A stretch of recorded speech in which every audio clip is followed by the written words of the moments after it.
Welcome back and Happy New Year. Yes, I realize we're recording this in February, but I did not do any recordings in January, so I want to welcome you back to TXCPA Houston Virtual Rolodex. I am your host, Kristie Andrachik, and like with the other episodes, I'm bringing you folks that you probably do not have in your Rolodex. These are individuals who have been introduced to me by other trusted individuals, and I find them to be someone that you need in your virtual Rolodex, whether you're a CPA, which is where this podcast started from, or in the community, you have your own business. These are individuals you need. And today I have Martin, and he is in the event space. And you're like, well, Kristie, I'm a CPA or I'm a small business owner. I don't put on events. I hate to tell you, every time you meet with a client, anytime you do a meeting, that is an event. Let's level it up and make it a new experience. So, Martin, please let us know who you are and what do you do? Well, thank you very much. I very much appreciate it. Howdy, everyone. My name's Martin Fretwell. I am the founder of two companies. One is Firelight Events, and one is called Event Driven Growth. I've been putting on events now for over 16 years, everything from a six-person event in my living room through to hundreds of people at a summit, so including a TEDx as well. And I absolutely love what I do. So, like having the opportunity to talk about it and seeing if I can just give a couple of nuggets to anybody listening, then I'm more than happy to do so. Awesome. I spoke with Martin last week. I got a couple of nuggets. Really excited for this conversation. Martin, the event space, everyone thinks Mm. events as being the big parties, the conferences. And so my audience is usually doing meetings, smaller conferences, and such things. But what would you say to those who are doing just an average meeting? How could they make that an experience, an event that no one's going to fall asleep on their agenda? Yeah, it's that is a great question. Um, it's funny because I started in events doing sponsorship sales. So I would spend a lot of time started off just, on the phone, then it kind of elevated to video meetings and everything like that. And, I was well trained. I had a lot of kind of really high quality sales training. But one of the things that kind of like really made the difference to kind of move from like mediocre, like struggling, and to be honest with you, really hating it as well, to absolutely loving it was making kind of a very single decision that, we can often go into like a call with an agenda, with an outcome, and we become so focused on that outcome, we can end up backing the person that we're talking to against the wall, right? But, we can because we're so focused on that outcome, we end up like the idea of any other outcome. So you kind of back, say you're in a sales call or a prospecting call, talking with a potential client, you back them against the wall because the idea of them not buying is so scary. And it just becomes this kind of like really tense, awkward, unpleasant experience for everybody involved, even you as the person hosting the call. So I made this kind of the switch in my head that my number one goal on every call, and I'm not going to use the term value to give value because it's a bit vague, it's a bit cheesy. Instead, mine is to make sure the other person just has a good time. They've probably got 10 other meetings that day. So if I can just be that breath of fresh air, we're going to talk about what we're going to talk about. The agenda's there. We're going to talk about whatever the meeting is designed for. I don't need to worry about that. What I need to worry about is making sure that while I'm doing that, while we're having that conversation, is they're having an amazing time. And that can come with just good energy, positivity, laughter, storytelling, whatever it might be. Um, and yeah, and I think you can kind of have that mentality from having just a one-on-one through to having 200 people at a conference. Yeah, and that's what I love about your energy when we talked about last week. I mean, it was just a high energy. We had a goal of just getting to know one another. And I think, I go into meetings and I'm always trying to try to crack bad jokes. Sometimes they go, sometimes they don't. But it just levels it up to a relationship.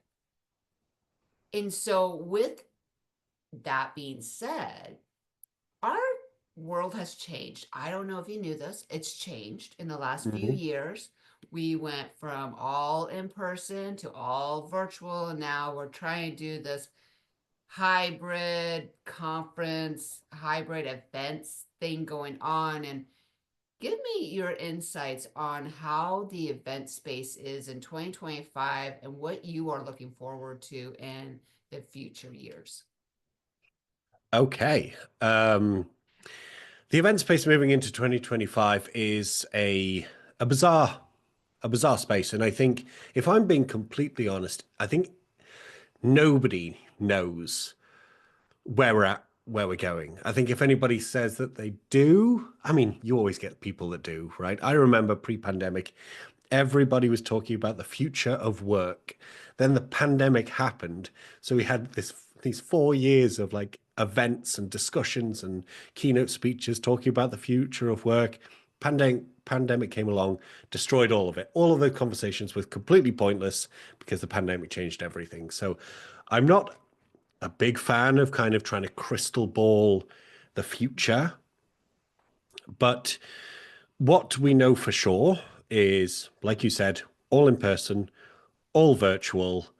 Now, in person's coming back, and it's kind of like a bit of a market correction whereby, a lot of the virtual platforms that sprung out of nowhere are now kind of going bust a little bit. Air Meet started really big, and now they are really, really struggling. Um, Hopin got sold for much, much less than their initial valuation. So we're kind of seeing the virtual market tank a lot for the rise of in-person again. And I'm an in-person events guy. Like I believe that there's nothing more valuable than being able to have that face-to-face time with your client or customer. However, virtual and in-person, it's not a either or. It's not a mutually exclusive scenario. They do different things. Um, and to use that, I'm going to say something very strange. I play Dungeons and Dragons with my best friends. My best friends live all over the country. We play online in order to play the game. We met online in order to play the game. We meet every couple of months in person to play over a weekend, and it's the best, right? We all kind of like know that meeting in real life and playing D&D together is the best, but we can't do that every weekend. So that's why we do the online, and we would not be able to do the in real life stuff without the virtual stuff coming first and in between. And that's kind of like that to me is the best way to think about in person and virtual life more than just events, I think. They're both, they work in tandem. They're not an either or. They're not enemies. And I think, people have to accept that. As event planners, we want to have the best experience for both audiences, and it's hard. And, having that what can we do experience in person, because we're trying to make sure the sponsors are happy, making sure the speakers have people in their room, the attendees get what they need out of the experience. But then on the virtual attendees are also like, well, we want to have a good experience too. And, of course, budgets are always a concern. What are some things that you've seen work for these two worlds? Yeah. And to be honest with you, that's actually why I'm anti-hybrid. Um, I think I mentioned this to Mhm. you before. Like I'm against hybrid because as a planner, as a marketer, when we're kind of producing an event, it's hybrid to us because we have to do both at exactly the same time. But no attendee is experiencing hybrid. They're either virtual or they are in person, which is why I'm anti-hybrid, because I am yet to see somebody put on something genuinely quality. I've seen a lot of mediocrity, you know, and that's fine. Um, but genuinely something amazing, which has done both, I've not seen it. I really haven't seen it. And so I'm a big fan of kind of separating the two and using them to support each other rather than kind of like smashing them together. And one example that I would do is if you have any role in kind of event marketing or event planning, if you're putting on any event, it could be like just a dinner, right? Like a literally a lunch where you have a speaker. Record the speaker. You don't broadcast it, you don't make it hybrid. You have that as an in-person experience. You record the speaker and then you put that you have that kind of digital content for something later of whatever that might be virtually. If you look at TED and how the TED Corporation grew, that's exactly how they've done it, right? You don't watch a live TED event. As far as I'm aware, you can't watch a live TED event. Yeah. Instead, what happens is you book a ticket. If there's a TEDx show local to you, you can book a ticket, you can go and see the talks live. Then they're all separated, edited, and put on YouTube so you can watch the specific talk that you want to watch. That's how to leverage both audiences at the same time.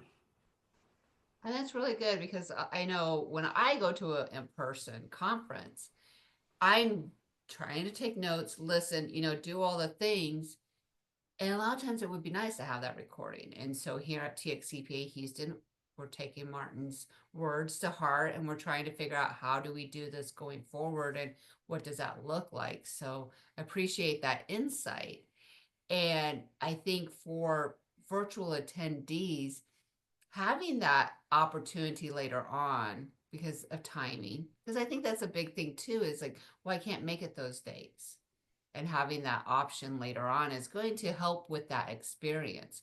Is there anything else and I am going to pick on the virtual aspect of life right now, is there something else that you think would just level up the virtual experience?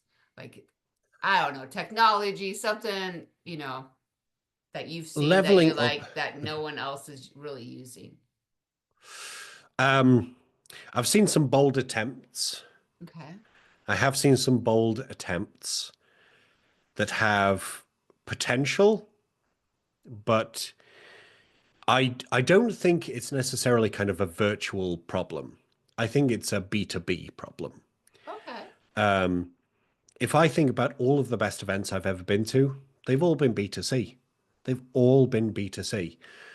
None of them have been B2B. I was asked this on a podcast recently, actually, and I couldn't answer. I was like, they were all B2C. And like for me, one of the kind of big reasons is that in B2C, we have license to play. Mm-hmm.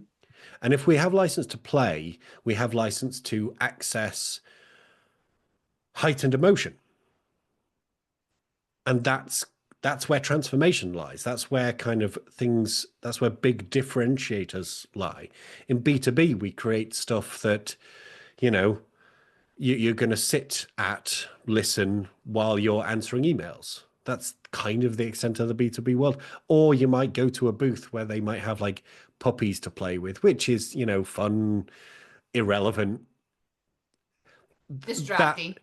it's distracting. It's distracting play. It's not it's not an event that gives you license to play. So I think until in the B2B event space we can start bringing in that play mentality, tech's not going to help. Strategies aren't going to help. It's just that missing piece. Everything else is just going to be a gimmick until we can craft that purpose. So, is there some ideas that you have personally about bringing play to the B2B space, event space? Yeah, yeah. And if you want to share them, if you don't, it's okay. We just can know that yes, and we're going to follow him on LinkedIn so we can see them. Yeah, it's you've got to. The problem is you've got to make that decision way early on. For example, if you are an organization, an individual, you're looking to put on, and I say individual here because I don't want to kind of talk about all of these large events and alienate small people that are just solopreneurs or entrepreneurs. And I might ask you to revisit the question because I do want to mention something really quickly to bring these people in. When I was producing a TEDx event, I was on my own, just me on my own. Granted, experience running an event, but still on my own. Now, for my speakers, I decided to host an event, which I learned about in a book called The 2 Hour Cocktail Party by a guy called Nick Gray, which I highly recommend for the individual. And I had all of the speakers come to my house for a cocktail party.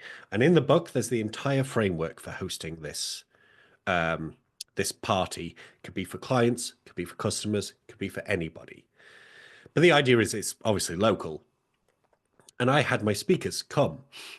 One of those speakers, now I'm a fan and supporter of Leeds United. We had an ex Leeds United player. I had an ex Leeds United player in my living room.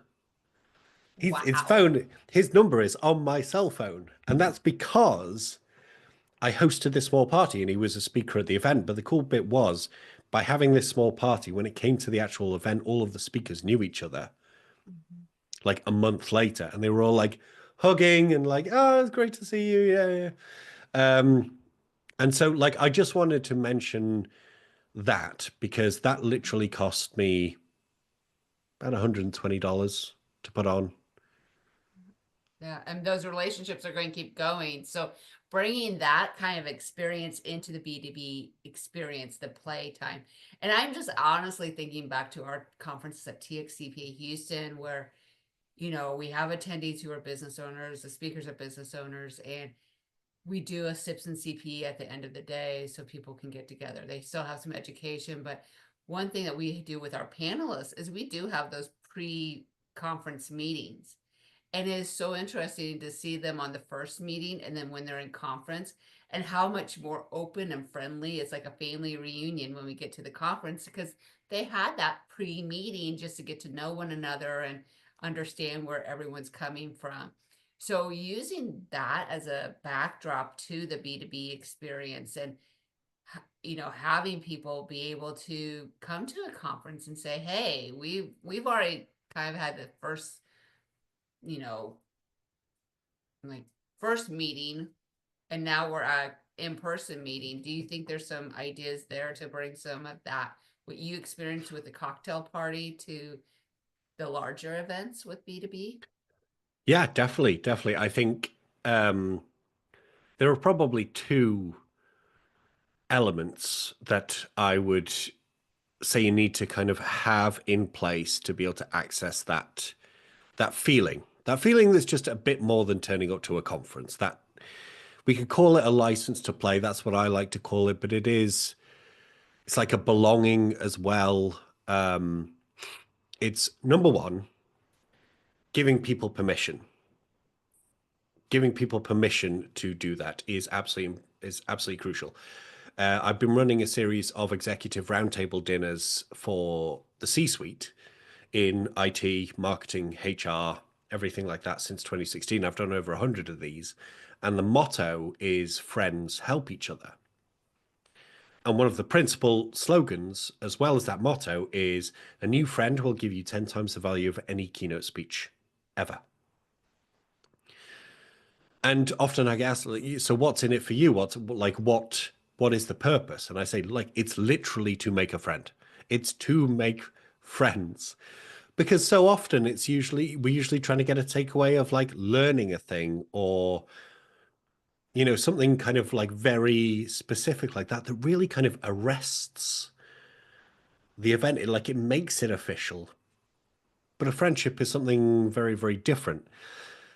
So when I get people there, the people that turn up understand that that's the purpose, so that they are there ready for that exact thing. And this time last year, I had one of these in San Francisco. They were all strangers to begin with. It was a Wednesday night, and half of them were doing karaoke together by 11 o'clock. It was so you've got to give people permission. Um, the second one is you also have to lead the way. You can't give people permission while you sit back afraid of it. You have to play first. You have to, and whatever that might mean within you, that there is a child that wants to join you on the journey. This child is not going to hold you back. It's going to give you license to play and to connect with others, to play in the sandbox of life, if we want to get super cheesy about it. I love this because like I'm just thinking about our next conference in May and I'm like, ooh, how can I start promoting that this is the conference to widen your friendship circle and getting people to come in, and we have one thing in common for the conferences we put on.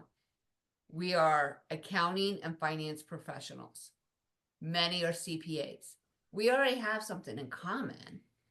But what else is there that we have in common? Are we all CFOs, having the CFOs get together, having those in the energy industry? And we kind of have that being organized, but I think the permission to play is the key factor for me of really giving them the permission to just go ahead and talk to one another. It's okay to talk.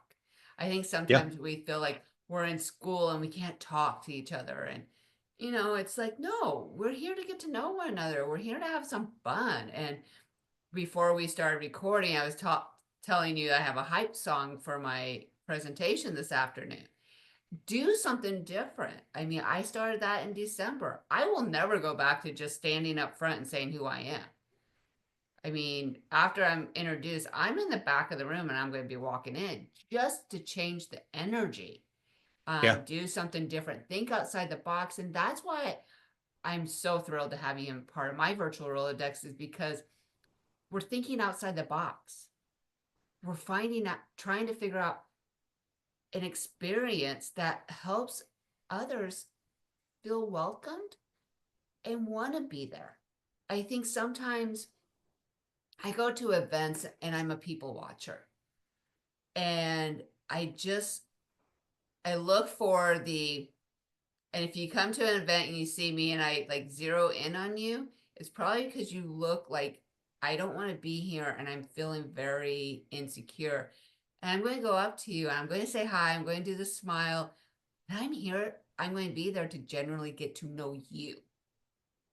And if we're at the same event, we have something in common, but I want to get to know you.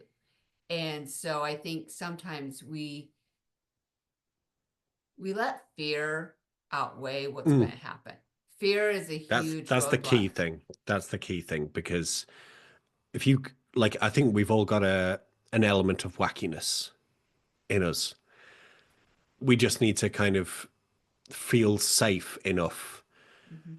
to be able to bring it forward. I've got kind of like two things that I want to say left, because I know I talk a lot, and you did say 20 minutes, but I think we're probably way over that already. But you know, because I go back to my Dungeons and Dragons group, Mhm. right? Um, and the way that we play the game is like we go all in, because we've all made it safe for us to do so. We've all made it safe for us to be wacky, to tell silly jokes. Like, we all put on accents for our characters, we act our characters, we improv the game. We do all of these things because it feels safe to do so. If you make Mhm. people feel like it's safe for them to be themselves, their best selves, they will absolutely do that. Um, and case in point, randomly, like, people like, that's the thing, people want to. Right at the start, well, towards the start of the pandemic, obviously all of the in-person events shut down. I was doing these executive roundtable dinners and I had to obviously shut them down for something else, but decided to kind of like put the feelers out for like a bunch of people that had been to these dinners like numerous times. And we thought like, well, until they come back, let's do something weird. And I had this idea of doing like a online virtual murder mystery thing. Oh. Yeah, and we had far too many people, so we had to kind of break it into groups. Um, but like when people started showing up, way more than half were in fancy dress. There was no prompting. I didn't ask for fancy dress. There was just like they just turned up in fancy dress, and it was like the rest of us were like scurrying around trying to find like just a little kind of like little bit to be able to turn up. Um, so like yeah, like people want to. You just have to give people. You have to give people permission. You have to lead the way and make it safe. Yeah, and I think those have been the common things throughout the years. It's just taking action on them. And so, the biggest thing I always want to do with things is have fun. We have to go through so much seriousness that let's just have fun. And, when you come to a conference, if you see me and I'm trying to have fun, I'm trying to make it a different experience. If I'm speaking, you never know what's going to happen. I mean, there could be Carrie Perry could be singing, and who knows? I might, include Beyonce now that she got Album of the Year. I might have to include some of her songs, but make it a different experience when you show up. I always challenge people when you go to a networking event, try to meet 5 brand new people because it's so easy to go to those you already know. When There's you there's go to there's an this event, illusion, yeah. There's this illusion that um, in order to achieve something, to do something effectively, we have to take it seriously. mhm. Which I mean, I wasn't prepared for this. I do have the statistics for this because Tony Robbins and others have done a lot of work in this area. But actually, we are way more productive while we're having fun than we are being serious. Way more productive. So see, you guys, that's why I'm always having fun and I'm Yeah. productive. So it's because I bring people like Martin into our lives to remind us to step out of that little comfort box and just enjoy the world. Well, Martin, thank you so much for the last few words. Like I want to end it. Why should all my viewers and listeners, and actually the whole world, have you in their virtual Rolodex? Because no matter what happens, we'll make it an adventure. I I don't love know it. if that's, I don't know if No, that is it that's, because events should not be the same old, same old. Um, we do need to have an adventure, and I appreciate you taking that on and helping the global community make their events just a different experience than it's ever been. So thank you, Martin, yeah, for being a guest. my pleasure. Thank you, everybody, for listening. Thank you very much for allowing me to be here. Oh, it was my pleasure. Thank you.